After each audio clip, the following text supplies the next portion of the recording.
বাংলাদেশের সর্বশেষ গুরুত্বপূর্ণ আপডেট সংবাদে আপনাকে স্বাগত। শুরুতেই সংবাদ শিরোনাম, পরে বিস্তারিত। শুরুতেই জানাবো, হাসিনার আমলে 24,000 কোটি ডলার পাচার হয়েছে। বিগত আওয়ামী লীগ সরকারের শাসন আমলে বাংলাদেশ থেকে প্রতি বছর গড়ে 16 বিলিয়ন ডলার অবৈধভাবে পাচার হয়েছে, যা 240 বিলিয়ন মার্কিন ডলার। অর্থাৎ গত 15 বছরে বিভিন্ন দেশে বাংলাদেশ থেকে 240 বিলিয়ন মার্কিন ডলার পাচার হয়েছে। এদিকে রূপগঞ্জে কালবেলা সাংবাদিকের বাসায় গুলি।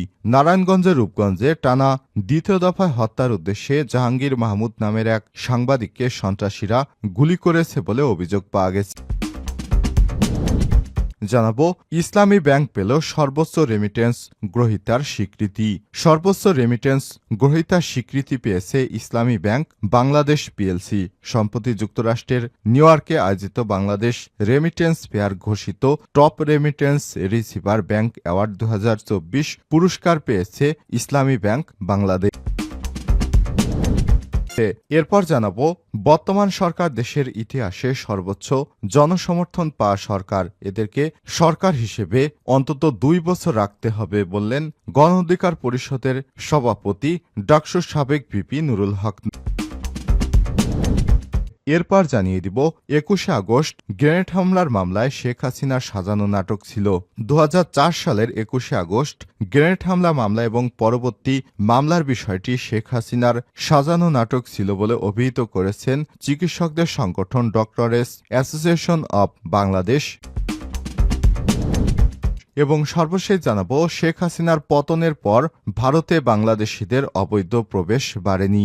জুলাই আগস্টের গণ অভ্যুত্থানে প্রধানমন্ত্রী শেখ হাসিনার পতনের পর বাংলাদেশ থেকে অবৈধভাবে অনুপ্রবেশকারীদের সংখ্যা উল্লেখযোগ্য হারে বাড়েনি। গত 6 বছরের সরকারি তথ্যে এমন চিত্র দেখা গেছে। দ্য হিন্দু বিষয়টি জানিয়েছে, গত 5ই আগস্ট শেখ হাসিনা ক্ষমতা ছেড়ে ভারতে পালিয়ে যায়। এর 27 নভেম্বর পর্যন্ত 1393 জন বাংলাদেশিকে সীমান্ত থেকে গ্রেপ্তার করেছে ভারত। এছাড়া দ্য হিন্দু প্রকাশিত তথ্যে বলা হয়েছে, চলতি বছরে 1 জানুয়ারি থেকে 4 জানুয়ারি সীমান্ত এলাকা থেকে 1144 জনকে গ্রেপ্তার করা হয়। প্রিয় দর্শক, এতক্ষণ শুনছিলেন সংবাদ শিরোনাম, এবারে বিস্তারিত।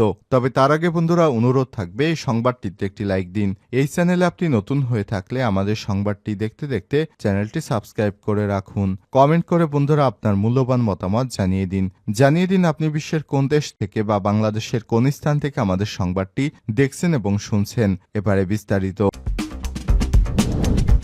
বর্তমান সরকার দেশের ইতিহাসে সর্বোচ্চ জনসমর্থন পাওয়া সরকার।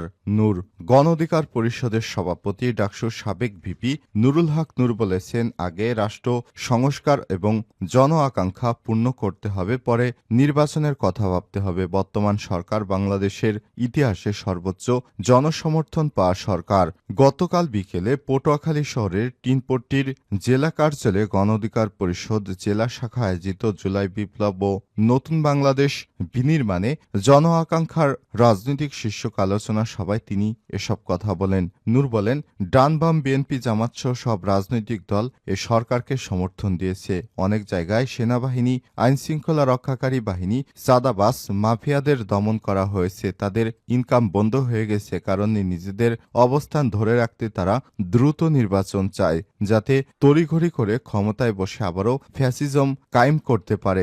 অন্তর্বর্তীকালীন সরকারের উদ্দেশ্যে তিনি বলেন, কোনো বিশেষ রাজনৈতিক দলের প্রতি গুরুত্ব না দিয়ে দ্রব্যমূল্য নিয়ন্ত্রণ ও আইনশৃঙ্খলা পরিস্থিতির উন্নয়নে নজর দিতে হবে। জনগণের ক্ষোভ বাড়ছে, প্রশাসনের অনেকেই আবার মাথাচাড়া দিয়ে উঠছে, সেদিকে লক্ষ্য রাখার জন্য সরকারের প্রতি আহ্বান জানান ভিপি নুরুল হক নূর।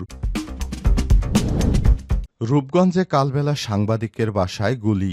নারায়ণগঞ্জের রূপগঞ্জে দ্বিতীয় দফায় হত্যার উদ্দেশ্যে জাহাঙ্গীর মাহমুদ নামের এক সাংবাদিককে সন্ত্রাসীরা গুলি করেছে বলে অভিযোগ পাওয়া গেছে।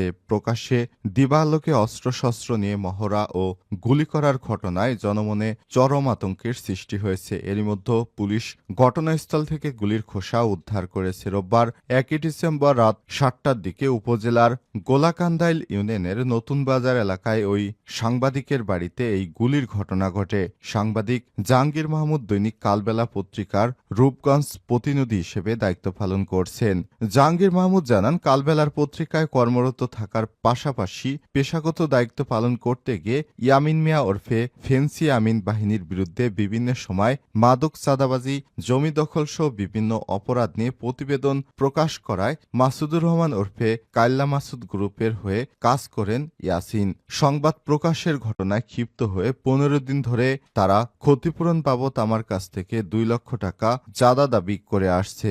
এই চাঁদার টাকা না দেয় আমার উপর তারা গুলি করার ঘটনা ঘটিয়েছে। 21শে আগস্ট গ্রেনেড হামলার মামলা শেখ হাসিনার সাজানো নাটক ছিল। 2004 সালের 21শে আগস্ট গ্রেনেড হামলা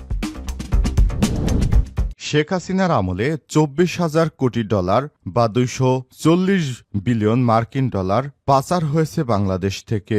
বিগত আওয়ামী লীগ সরকারের শাসন আমলে বাংলাদেশ থেকে প্রতি বছর গড়ে 16 বিলিয়ন ডলার অবৈধভাবে পাচার হয়েছে, অর্থাৎ গত 15 বছরে বিভিন্ন দেশে 24,000 কোটি ডলার বা 240 কোটি বিলিয়ন পাচার করা হয়েছে। সব অর্থ রাজনৈতিক প্রভাব খাটিয়ে বিভিন্ন ব্যাংক থেকে ঋণ কেলেঙ্কারি এবং অনিয়ম ঋণের মাধ্যমে পাচার করা হয়েছে, যা দেশের উন্নয়ন কর্মকাণ্ডকে ব্যাপকভাবে ক্ষতিগ্রস্ত করেছে।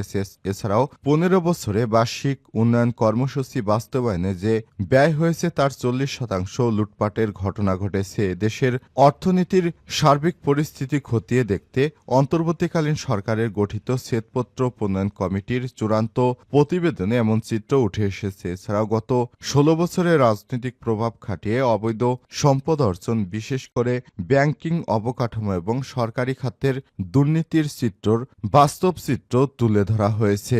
গতকাল রোববার চূড়ান্ত প্রতিবেদনটি প্রধান উপদেষ্টা ড মোহাম্মদ ইউনূসের কাছে হস্তান্তর করা হয়েছে। প্রধান উপদেষ্টা তেজগাঁও কার্যালয়ে অনুষ্ঠিত প্রতিবেদন হস্তান্তর অনুষ্ঠানে কমিটির প্রধান দেবপ্রিয় ভট্টাচার্য ছাড়াও অন্যান্য সদস্যরা উপস্থিত ছিলেন। প্রতিবেদনে বলা হয়েছে, বাংলাদেশের উন্নয়নের আখ্যান ভঙ্গুর ভিত্তির উপর গড়ে উঠেছে, যা পদ্ধতিগত দুর্নীতি এবং প্রাতিষ্ঠানিক অনিয়মের দ্বারা জর্জরিত। শ্বেতপত্র প্রণয়ন কমিটি জানিয়েছে, শেখ হাসিনার শাসনামলে দুর্নীতি, লুণ্ঠন, ভয়ঙ্কর রকমের আর্থিক কারচুপি যে চিত্র প্রতিবেদন পাওয়া গেছে তা আতঙ্কিত হওয়ার মতো। প্রতিবেদন গ্রহণ করে প্রধান উপদেষ্টা অধ্যাপক ড মোহাম্মদ ইউনূস বলেছেন, এই প্রতিবেদন আমাদের জন্য একটা ঐতিহাসিক দলিল।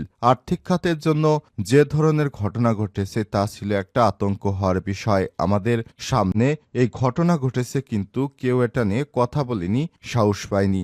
জুলাই আগস্টে গণঅভ্যুত্থানের পর অর্থনীতিকে যে ভঙ্গুর দশা আমরা পেয়েছি তা এই রিপোর্টে উঠে এসেছে। জাতি এই নথি থেকে উপকৃত হবে। কমিটির প্রধান দেবপ্রিয় ভট্টাচার্য বলেন, সরকারের কোনো হস্তক্ষেপ ছাড়াই কমিটি স্বাধীনভাবে কাজ করেছে। তিনি বলেন, আমরা যতটা ভেবেছিলাম সমস্যাটি তার চেয়েও গভীর।